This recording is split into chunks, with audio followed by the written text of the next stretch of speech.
आम आदमी पार्टी के सभी कार्यकर्ताओं और सभी ऑफिस बेयरर्स को, पदाधिकारियों को मैं स्वागत करता हूं, नमन करता हूं और सबको शुभकामनाएं देता हूं। दोस्तों, अभी 2 महीने पहले मिले थे हम लोग, जब हमने हरियाणा के कोने कोने से आए हुए 1100 पदाधिकारियों को शपथ दिलाई थी। 2 महीने के अंदर आज 11,000 10 गुना पदाधिकारियों को शपथ दिलाई जा रही है। इसमें 6,237 गांव और 1,617 वार्ड, लगभग 7,800 यूनिट हो गए। हर गांव और हर वार्ड से आज एक एक पदाधिकारी आया है। तो आप सोच सकते हो, आम आदमी पार्टी का संगठन हरियाणा के हर गांव में पहुंच चुका है और हर वार्ड में पहुंच चुका है।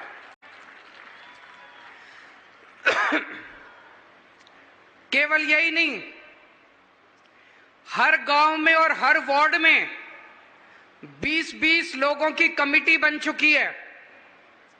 अगले 1 महीने के अंदर इन सारी कमेटियों की ट्रेनिंग होगी, गांव-गांव में बदलाव यात्रा निकलेगी, पूरे हरियाणा में बदलाव यात्रा निकलेगी और 1-1.25 महीने के बाद ये जो 20-20 लोगों की कमेटी बनी है, ये भी पदाधिकारी हैं, इन सारे पदाधिकारियों की लगभग 1.25 लाख पदाधिकारियों की दिसंबर के महीने में शपथ ग्रहण करवाया जाएगा।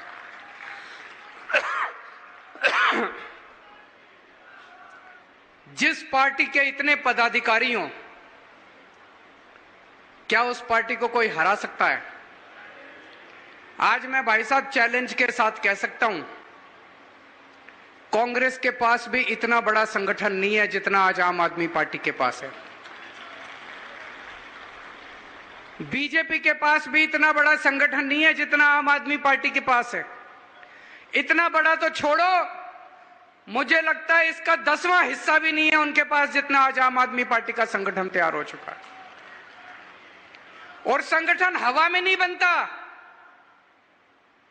संगठन में हड्डी होती है, खून होता है। संगठन तब बनता है जब लोगों को उस संगठन से, उस पार्टी से उम्मीद होती है। आज अगर कांग्रेसी या आज अगर भाजपा वाले गांव-गांव में जाएं और कहें हम संगठन बनाना चाहते हैं, जुड़ो हमारे साथ, कोई नहीं जुड़ने वाला।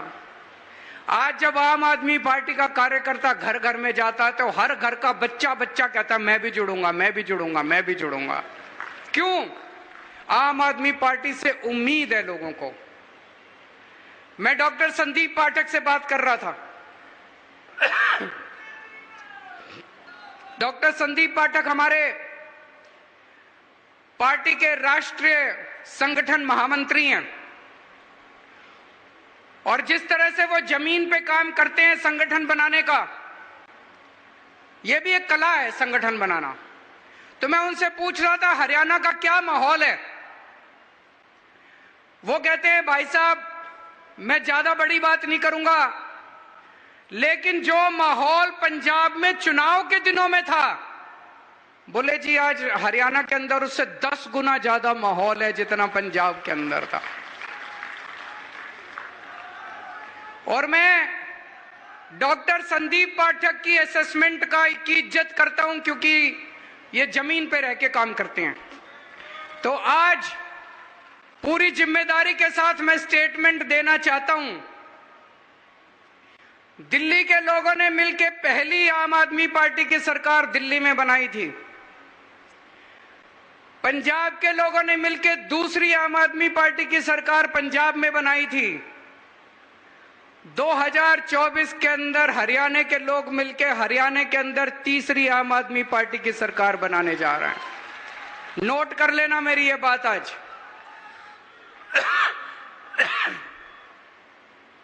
हमारी पार्टी छोटी सी पार्टी है। अभी बनी है, 11 साल हुए हैं। 11 साल कुछ भी नहीं होते। 11 साल तो भाई साहब, कितने लोगों से मैं मिलता हूं, एक एमएलए बनने के अंदर चप्पल घिस जाती है, जूते घिस जाते हैं, पूरी जिंदगी बीत जाती है, तब बड़ी मुश्किल से कोई एमएलए बनता है। ये तो पुराने जमाने में, पुराने जन्म में कोई पुण्य किए होंगे हम लोगों ने, कि 11 साल के अंदर इस देश के लोगों ने इतनी प्यार दिया, इतना विश्वास किया, इतनी मोहब्बत दी हम लोगों को। मात्र 11 साल में इस छोटी सी पार्टी की 2 राज्यों के अंदर सरकार बन गई।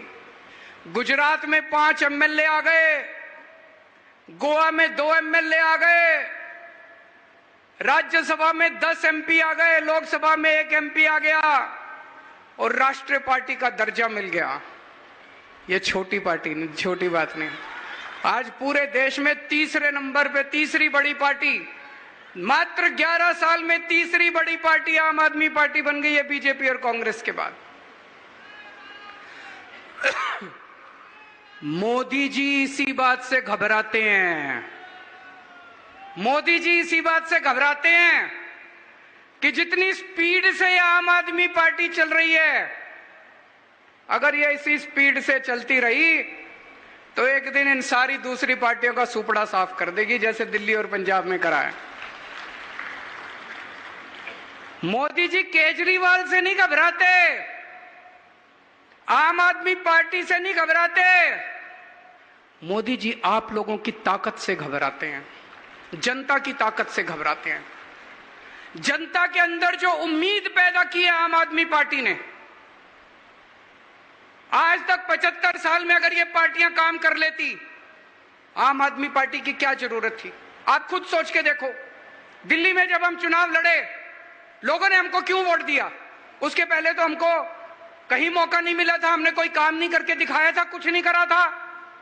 अन्ना आंदोलन हुआ था, अन्ना आंदोलन के बाद लोगों ने हमको वोट दे दिया। उसके पहले बीजेपी और कांग्रेस होती थी। अगर ये बीजेपी और कांग्रेस काम कर लेती, अच्छा काम कर लेती, तो दिल्ली में आम आदमी पार्टी को लोग क्यों वोट देते? पंजाब में अगर ये अकाली दल, बीजेपी और कांग्रेस वाले काम कर लेते, पंजाब में आम आदमी पार्टी को लोग क्यों वोट देते?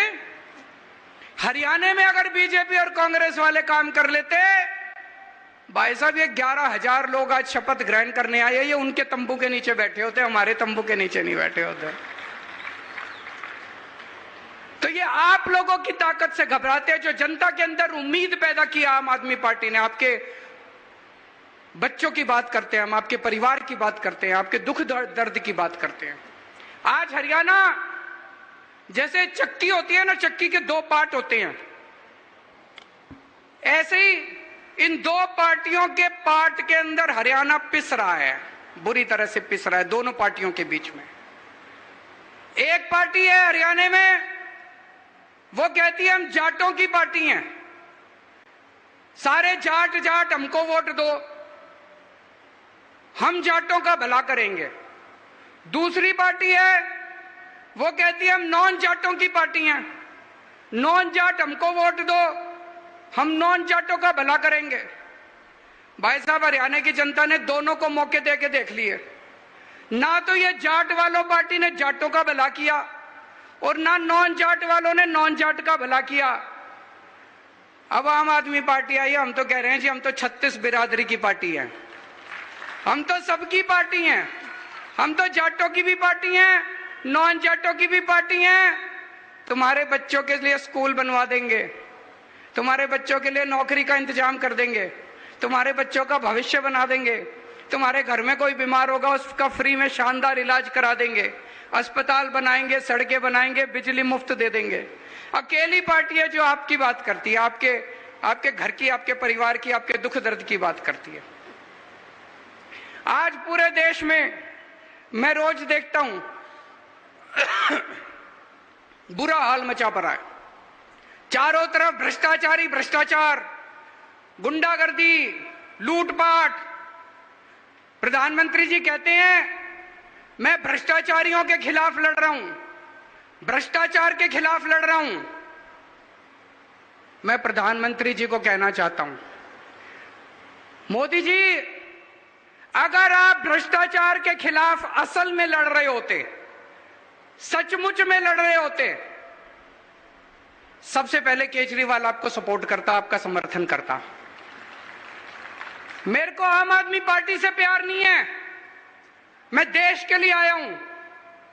यहां जितने लोग बैठे हैं ये कोई आम आदमी पार्टी के लिए नहीं आए, ये देश बदलने की उम्मीद लेके आए हैं सब लोग। हम सब लोग आम आदमी पार्टी वाले आपका समर्थन करते अगर आप वाकई भ्रष्टाचार के खिलाफ लड़ रहे होते।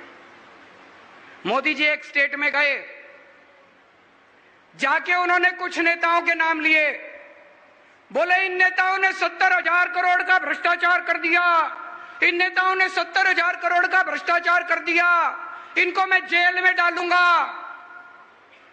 भाई साहब 4 दिन के बाद उन नेताओं ने भारतीय जनता पार्टी ज्वाइन कर ली, मोदी जी ने उसको उप मुख्यमंत्री बना दिया। ये भ्रष्टाचार के खिलाफ लड़ाई है? ये तो नौटंकी है, ये तो भ्रष्टाचार के खिलाफ लड़ाई नहीं है।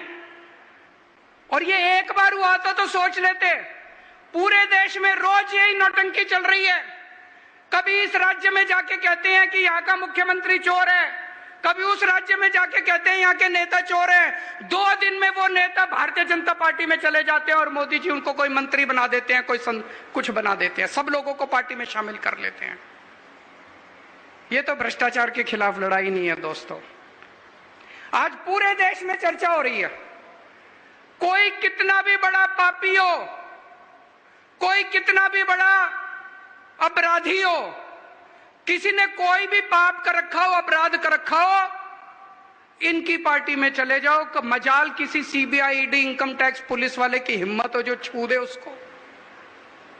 आपका बेटा अगर किसानों को अपनी जीप के नीचे कुचल दे, इनकी पार्टी में चले जाओ, आपके ऊपर कोई कुछ नहीं होगा, आप खुलेआम घूम लेना। आप अगर लड़कियों को छेड़ के आते हो, आपका बेटा अगर लड़कियों के साथ गलत काम करके आ जाए, इनकी पार्टी में चले जाओ, पूरा संरक्षण मिलेगा। आज पूरे देश में चर्चा हो रही है, कितना ही बड़ा भ्रष्टाचार कर लो, कितना बड़ा डाका डाल लो, कितना ही बड़ा अपराध कर लो, इनकी पार्टी में चले जाओ, पूरा संरक्षण मिलेगा आपको। आज क्या माहौल है? भ्रष्टाचारी कौन है? भ्रष्टाचारी वो नहीं है जिसको ईडी ने पकड़ के जेल में डाल दिया। भ्रष्टाचारी वो है जो ईडी के डर से बीजेपी में चला गया। जिसको ईडी ने पकड़ के जेल में डाल दिया और जो अभी तक बीजेपी में नहीं गया, भाई साहब वो कट्टर ईमानदार है, ये समझ लेना। क्योंकि उसे पता है कि आज नहीं तो कल बाहर तो आ ही जाऊंगा। लेकिन जिसने बेईमानी कर रखी है, जिसने बेईमानी कर रखी है, उसको पता है अगर ईडी ने पकड़ लिया तो पूरी जिंदगी जेल जाना पड़ेगा, वो तुरंत उठ के बीजेपी में चला जाता है। तो एक चीज समझ लो, भ्रष्टाचारी कौन है और ईमानदार कौन है। जो आदमी ईडी के डर से बीजेपी में चला गया वो भ्रष्टाचारी है, और जो ईडी की रेड के बावजूद अगर ईडी ने गिरफ्तार कर लिया और बीजेपी में नहीं जा रहा, वो कट्टर ईमानदार है। पूरे देश में आज चर्चा हो रही है कि प्रधानमंत्री जी का एक दोस्त है। कौन है? कौन है? कहते हैं प्रधानमंत्री जी ये उस एक दोस्त के लिए ही काम करते हैं। पूरे देश में चर्चा है, मैं नहीं कह रहा, गली गली में, नुक्कड़ नुक्कड़ पे, चाय की दुकान पे, पान की दुकान पे यही चर्चा है कि प्रधानमंत्री जी एक ही आदमी के लिए काम करते हैं, एक ही दोस्त के लिए काम करते हैं। और आजकल तो चर्चा उल्टी होने लगी है कि असल में ये दोस्त ही देश चला रहा है, सारे निर्णय वो दोस्त ही ले रहा है, प्रधानमंत्री जी निर्णय नहीं ले रहे। जनता में चर्चा है, जनता में चर्चा है। लोग मेरे को आके बताते हैं कि जी दोस्त ही देश चला रहा है, कानून उस दोस्त के ऑफिस से बन के आते हैं और पास होते हैं, वो दोस्त ही निर्णय लेता है। और जब आप वोट डालने जाते हो, आप सोचते हो मैंने मोदी जी को वोट दिया, आपका वोट मोदी जी तक नहीं पहुंचता, आपका वोट मोदी जी के जरिए उनके दोस्त तक पहुंचता है, आपका वोट दोस्त के पास जाता है। जब आप वोट डालने जाओ तो ये समझ लेना, ये स्थिति बेहद खतरनाक है कि अगर कोई एक दोस्त देश चला रहा है, तो ये स्थिति बड़ी खतरनाक है। ये लोग कह रहे हैं हम केजरीवाल को गिरफ्तार करेंगे। मैं उनको कहना चाहता हूं, मेरे को तो गिरफ्तार कर लोगे, मेरी आवाज को कैसे दबाओगे, मेरी आवाज को कैसे रोकोगे? आप मुझे गिरफ्तार कर लो, मोदी जी मेरे को गोली मार दो, केजरीवाल मर जाएगा, लेकिन आपके नींद के अंदर भी आपको मेरी आवाज सुनाई देगी, आपके कानों में मेरी आवाज गूंजेगी। मरने के बाद भी मेरी आवाज आपको चैन से सोने नहीं देगी। मोदी जी, अंग्रेजों ने भी यही सोचा था। भगत सिंह अंग्रेजों के खिलाफ खूब बगावत किया करते थे। अंग्रेजों ने सोचा इसको जेल में डाल दो, उन्होंने भगत सिंह को जेल में डाल दिया। जैसे ही जेल में डाला, घर घर के अंदर भगत सिंह की आवाज पहुंच गई दोस्तों। फिर उन्होंने सोचा भगत सिंह को फांसी दे दो, भगत सिंह को फांसी दे दी। भगत सिंह के विचार और भगत सिंह की आवाज आज 100 साल के बाद भी इस देश के कोने कोने में गूंज रही है। मैं मोदी जी से पूछना चाहता हूं, मेरे को गिरफ्तार तो कर लोगे, मेरी आवाज को कैसे रोकोगे? मेरे विचारों को कैसे रोकोगे? मेरी सोच को कैसे रोकोगे? मैं उनको कहना चाहता हूं, मेरे को फांसी तो दे दोगे, गोली तो मार दोगे। कहते मोदी जी के खिलाफ बहुत बोलते हो तुम, प्रधानमंत्री के खिलाफ बहुत बोलते हो तुम। तो आज मैं एक पेशकश करना चाहता हूं प्रधानमंत्री जी को। प्रधानमंत्री जी, मैं आपका समर्थन करूंगा, पूरी आम आदमी पार्टी आपका समर्थन करेगी। आप ये एक दोस्त की वो क्या कहते हैं, नौकरी करना बंद कर दो, दोस्त की दोस्ती छोड़ दो। 140 करोड़ लोगों के लिए काम करना चालू कर दो। ये दोस्त के लिए काम करना बंद कर दो। ये चोर उचक्के भ्रष्टाचारियों को संरक्षण देना बंद कर दो। इनको अपनी पार्टी के अंदर जितने चोर उचक्के बैठे हैं उनको सबको जेल भेज दो। देखो मैं तो क्या, ये सारा देश आपका साथ देगा। लेकिन अगर इस देश को कोई एक दोस्त चलाएगा, अगर इस देश के अंदर भ्रष्टाचारियों को, पापियों को, अपराधियों को संरक्षण दिया जाएगा, तो अपनी जान की परवाह किए बिना इस देश का एक एक बच्चा आपकी खिलाफत करेगा।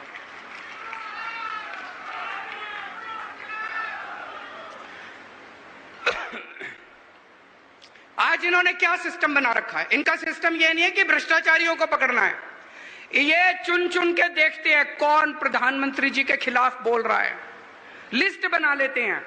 जो जो प्रधानमंत्री के खिलाफ बोलता है उसके खिलाफ कुछ ढूंढो, फिर सीबीआई को फोन जाता है इसके संजय सिंह के खिलाफ ढूंढो। संजय सिंह का क्या कसूर था? संजय सिंह का कसूर था कि संजय सिंह ने संसद के अंदर प्रधानमंत्री जी के खिलाफ आवाज उठाई थी। संजय सिंह के खिलाफ कुछ ढूंढो, इसके खिलाफ कुछ ढूंढो। अगर कुछ नहीं मिलता तो कहते हैं कुछ मारो, किसी को पीटो, इसके घर में सबूत डाल दो, फर्जी केस बना दो और पकड़ के उसको जेल में डाल दो। ये सिस्टम आज इन लोगों ने बना रखा है। ऐसे देश तरक्की नहीं कर सकता दोस्तों। आज ये शपथ लेने के बाद आप लोगों को घर घर जाना है, पूरे हरियाणा के अंदर एक एक घर में जाना है। डरना नहीं है, मन से डर निकाल देना। आप में से एक एक आदमी को भगत सिंह बनना है। ये कहते हैं हम केजरीवाल को गिरफ्तार कर लेंगे, ये इतने सारे जो सामने बैठे हैं सारे केजरीवाल है, किस किस को गिरफ्तार करोगे? हजारों लाखों केजरीवाल है, किस किस को गिरफ्तार करोगे? आप सब लोग को केजरीवाल बनना है, डरना नहीं है, घबराना नहीं है। घर घर में जाना है और ये सारी बातें बतानी है कि किस तरह से देश को लूटा जा रहा है, किस तरह से पूरे देश को बर्बाद किया जा रहा है। जब आप किसी के घर में जाओगे, उनसे बात करोगे, तो हमारे देश के अंदर कुछ लोग हैं जिनको अंधभक्त कहा जाता है कि नहीं है? उनसे उलझना मत। दो कैटेगरी है, कोई भी आदमी या तो अंधभक्त है या देशभक्त है। अंधभक्त देशभक्त नहीं हो सकता और देशभक्त अंधभक्त नहीं हो सकता। अंधभक्तों से उलझना मत, वो टाइम खराब करते हैं, उन्होंने बदलना नहीं है, उनको देश से कोई लेना देना नहीं है, उनको भारत माता से कोई लेना देना नहीं है। कोई अगर ज्यादा उलझने की कोशिश करे, उनको नमस्कार करके आगे बढ़ जाना। देशभक्तों से बात करना बस, देशभक्त आपकी बात सुनेंगे, वो देश की तरक्की चाहते हैं, भारत की तरक्की चाहते हैं, भारत माता की तरक्की चाहते हैं। घर घर के अंदर जाना, आज सबसे बड़ी देशभक्ति का काम है केंद्र के अंदर बैठी भ्रष्ट भाजपा सरकार को हराना। जितने देश के अंदर देशभक्त है, सबको इकट्ठे होकर एक ही काम करना चाहिए, किसी भी तरह इस सरकार को हराना है।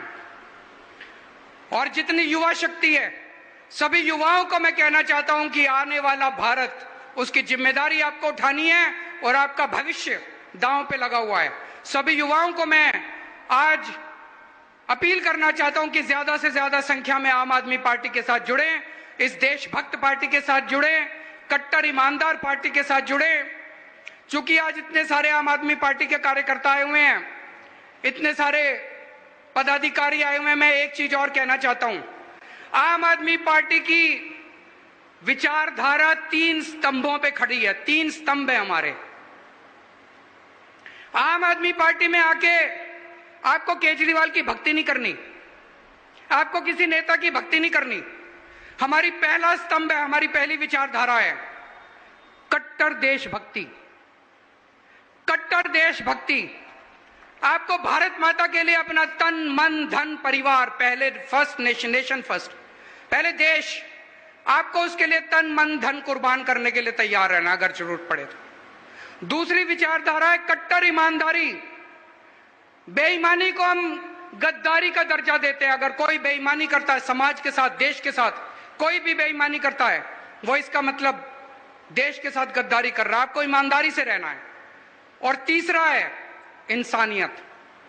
चाहे कोई किसी जात का हो, चाहे कोई किसी धर्म का हो, जरूरत पड़ने पे सबको एक दूसरे की मदद करनी है, किसी का दिल नहीं दुखाना। कोई बीमार हो, कोई कैसा भी हो, सबकी मदद करनी है, चाहे किसी जात का हो, किसी धर्म का हो, चाहे कोई हो, सबकी मदद करनी है एक दूसरे की। ये 3 विचारधाराएं हैं आम आदमी पार्टी की। इसको सब लोग साथ लेके जाना। पूरे देश के अंदर अभी एक तरह से कीचड़ फैला हुआ है, जिसमें इनका ये कमल खिला हुआ है। इस कीचड़ की सफाई कैसे करोगे? झाड़ू से। इस कीचड़ की सफाई जिस दिन कर दी, कमल अपने आप खिलना बंद हो जाएगा। भारत माता की।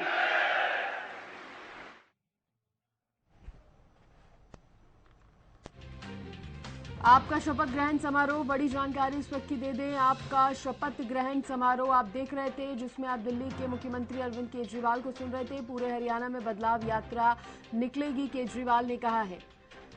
1.25 लाख पदाधिकारियों का शपथ ग्रहण होगा, केजरीवाल ये कहते नजर आए इस दौरान।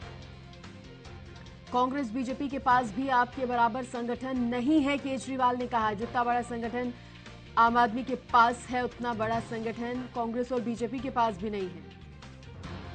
आम आदमी पार्टी से लोगों को उम्मीदें हैं, केजरीवाल ने कहा। बड़ी खबर उस वक्त की आपको बता रहे हैं डॉक्टर्स। इसके साथ ही केजरीवाल ने कहा ये करीब 1.25 लाख पदाधिकारियों का शपथ ग्रहण समारोह है। आम आदमी पार्टी से लोगों को उम्मीदें हैं, इसलिए लोग पार्टी के साथ जुड़ रहे हैं। डॉक्टर संदीप पाठक जमीन के साथ जुड़कर काम करते हैं। हरियाणा में आम आदमी पार्टी की सरकार बनेगी, ये बड़ा ऐलान केजरीवाल ने कर दिया। हमारी छोटी सी पार्टी है, 11 साल हुए हैं पार्टी को बने हुए, तीसरी बड़ी पार्टी बन चुकी है अब आम आदमी पार्टी। आम आदमी पार्टी से मोदी घबराते हैं, केजरीवाल ने कहा। मुफ्त बिजली, शिक्षा, रोजगार देंगे, इसका वादा केजरीवाल ने किया। मुफ्त शिक्षा, रोजगार और बिजली देने का वादा आम आदमी पार्टी का ये शपथ ग्रहण समारोह। और इस दौरान ये तमाम बड़ी बातें दिल्ली के मुख्यमंत्री अरविंद केजरीवाल की तरफ से कही गई।